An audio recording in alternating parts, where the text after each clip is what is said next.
Namaskara. So today we have Professor Giridhar R. Babu with us. Sir is a professor and head life course epidemiology at Public Health Foundation of India. He has a medical degree MBBS from Kasturba Medical College, Manipal, and has completed MPH and PhD from UCLA, University of California, Los Angeles. He has 2 decades of experience in public health research, practice, and academics. He began his career at the Center for Community Medicine of All India Institute of Medical Sciences, New Delhi, as a junior resident. Next, he worked with World Health Organization, where he led the efforts in stopping polio transmission in the state of Karnataka. He initiated advocacy for measles surveillance in Karnataka, leading to the constitution of multi-year plan for measles elimination in India. He is awarded the prestigious intermediate and now the senior fellowship of Wellcome Trust DBT India Alliance to start and expand cohort study. The cohort is named as MASTI, Maternal Antecedents of Adiposity, studying the transgenerational role of hyperglycemia and insulin. He was also recently awarded the prestigious Team Science Grant by the DBT or Wellcome Trust India Alliance, where he will be leading a consortium of 18 investigators across 6 premier public health institutions across India. This research program, titled Nutritional, Psychosocial, and Environmental Determinants of Neurodevelopment and Child Mental Health, aims to evaluate how multiple factors in a child's immediate environment impact their development in the first decade of their life, starting from pregnancy. Sir has over 100 papers published in national and international high impact journals. He has served on several national and international committees. Some of them include the Lancet Commission Task Force on COVID-19, ICMR National Task Force for COVID-19, and the Technical Analysis Committee of the Government of Karnataka. He is the regional representative of LMICs and the DOHAD International Society. He is actively involved in writing articles for the general public, providing his expert opinion to media houses and consultation to several states. Sir, thank you for being with us here. Welcome to our channel, sir. Pen name. Can you please tell us about your childhood? See, I'm from a very modest background. Uh, I wanted to become a doctor, mostly because you will take care of people's problems, and then also probably there will not be enough unemployment if you become a doctor. So that is the kind of thinking generally you do. But then when you look at role models, then you think, okay, maybe it is better you become an IAS officer. So I definitely wanted to become a doctor and then an IAS officer, but things happened that after becoming the doctor, whatever you want to do, that could have been done by being in public health. So since then, I'm working in World Health Organization. Then I did my master's and PhD from University of California, and I've been working in public health research since the day one of my career. So no repents there. Here in the work that we do, you get to save millions of lives from whichever angle you would want to see any program that you do. It will have a greater impact. So therefore, you will have immense job satisfaction. So that's what keeps you going. Yeah, true, sir. True. What is this coronavirus, sir? The second wave.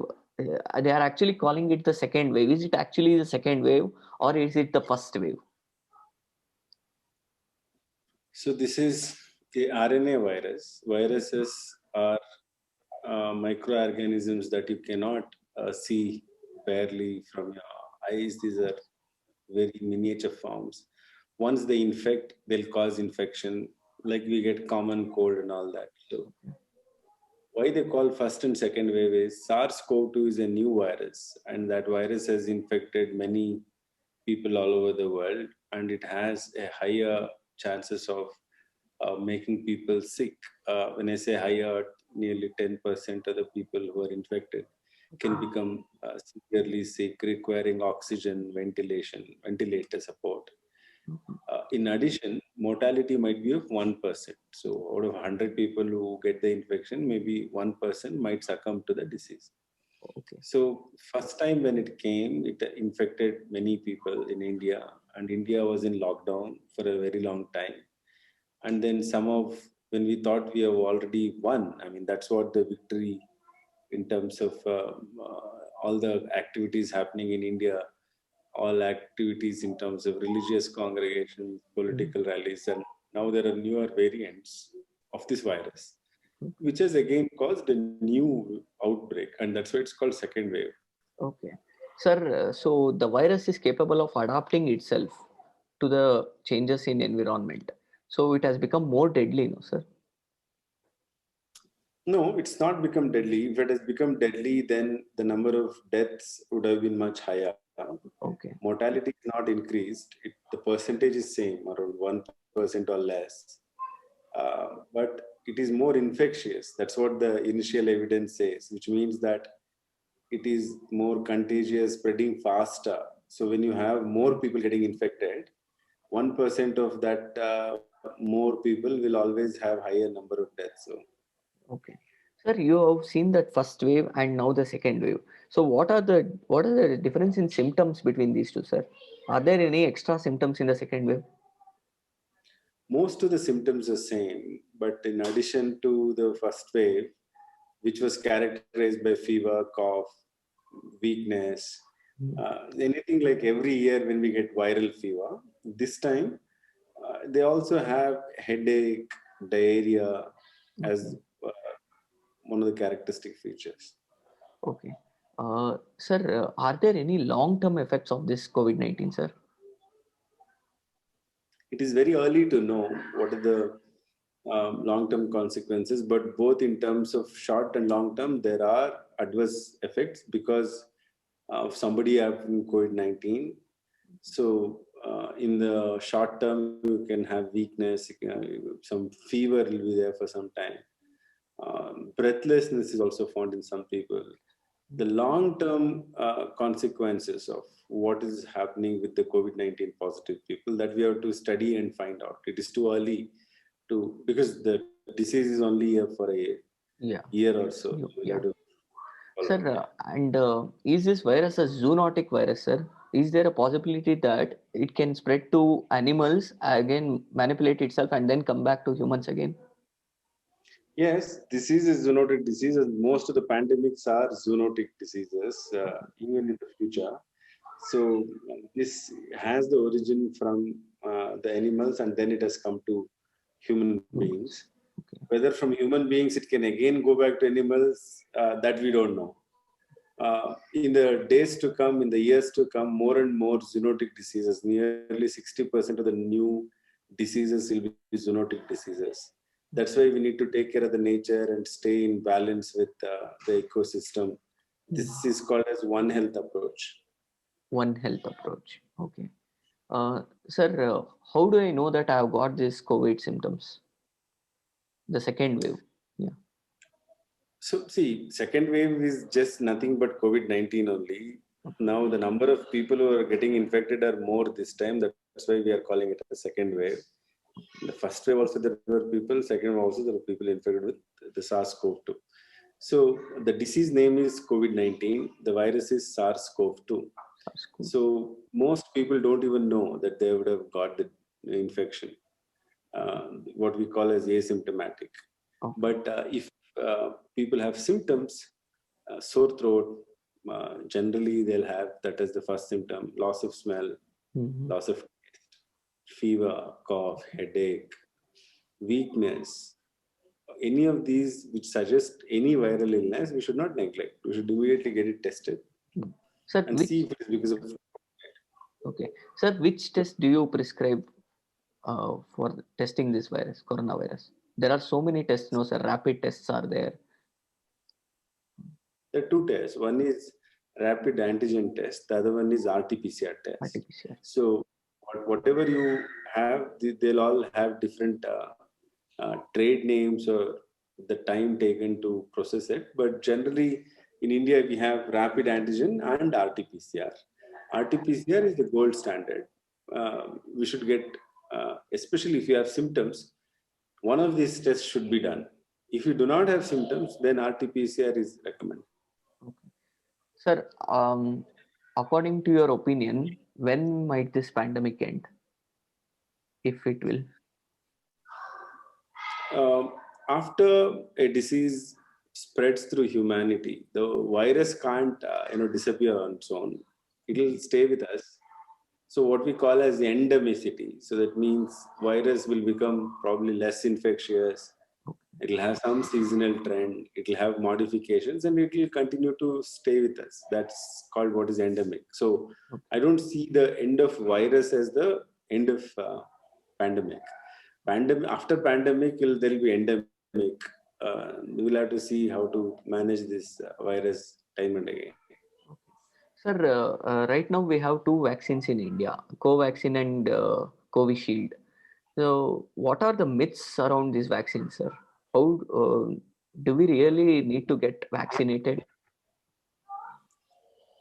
Yeah, you should get vaccinated. There's no doubt about it.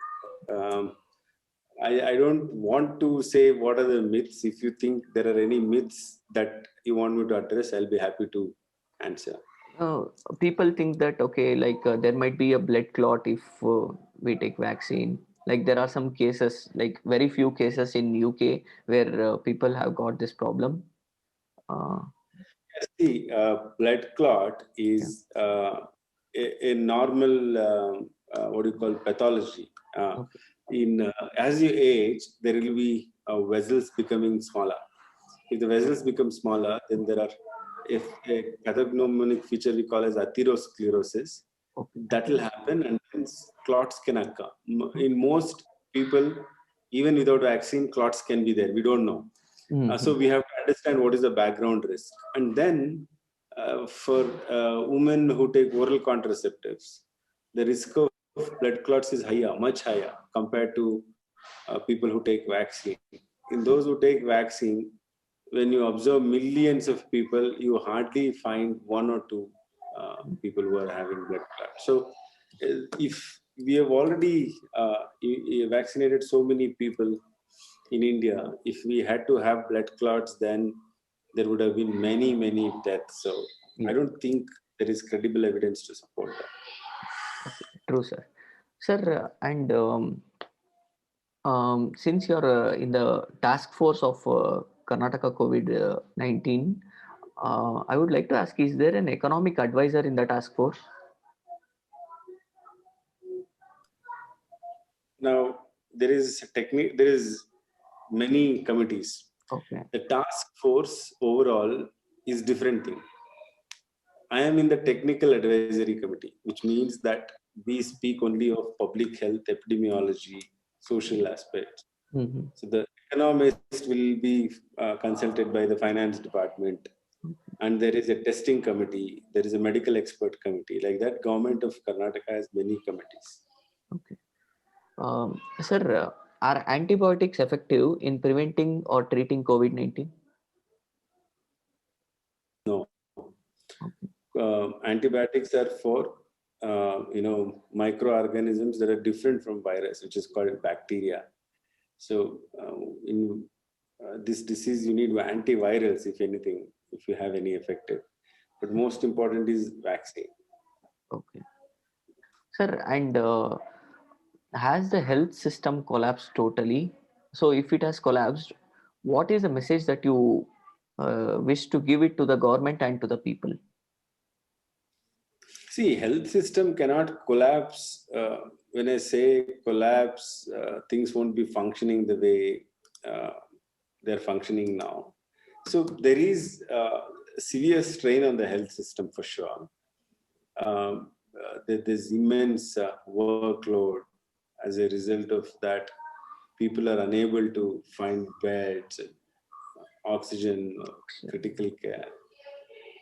This is a dynamic process. As they keep expanding newer hospitals, get more facilities, then it will be better in the long run. Okay. So what is the message that you wish to give to the people, sir? In public health system, one needs to focus on prevention and health promotion. So you can't have one hospital in every street. That is not the way healthy populations are created. Okay. You need to promote health by influencing people to stay healthy, prevent diseases, do exercises, eat good food, and make sure they don't fall ill. So those are the ways to do it. That's what we call as public health. Okay. If we are not focusing on public health, but we end up having only hospitals, then that's a problem. So the orientation has to change from clinical services to public health services. Okay. So sir, people have to change their attitude or behavioral aspect to lead a good lifestyle. So that's what you are saying, no, sir? Yeah, so they won't change on their own. The Okay. government has to create enough systems and department to make that happen. Okay. Sir, by following a good lifestyle, like doing proper exercises, yoga, and following a proper diet, is it possible that we can prevent such pandemics in future? Uh, if you are balancing life with the ecosystem, then most of the things will be taken care. Okay. But if you eat well, sleep well, exercise well, then most of the prevention of diseases can occur. The Okay. problem is when we uh, override the interest of the nature and we don't follow a healthy lifestyle. But people don't do on their own. You say you want to exercise, people always say well, probably from tomorrow.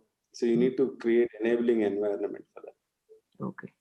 Any other message you wish to give to our audience, sir? See, generally we save for children's education, maybe to build a house, but we generally don't, uh, you know, focus on health as such. Health of the self, health of the family, or health of the society. We think it is there. If there is any problem, let me go to hospital. That's not the way it works. So we have to be. We have seen last year and this year, if a pandemic hits, how bad it will be. So we need to prevent such infectious diseases by living a harmonious life with the nature without greed. If need is fine, that's not a problem. Human greed is the major problem. The second thing is prevention. Follow a healthy lifestyle. Make sure that you are taking care of yourself well. Therefore, you'll be taking care of the society also. At the same time, when crisis like this strikes you, try to help as much as possible. Okay. Sir, does positive thinking have any influence on our mind and lifestyle? Of course, that's very important. So even for those patients who are in the hospital, most of the things work better if there is positive thinking. So that's very important. Health is defined as physical, mental, and social well-being, Mhm. not just absence of disease. So each component is important. Okay. Sir, thank you for being with us here, sir. Thank you, sir. Thank you. Thank you.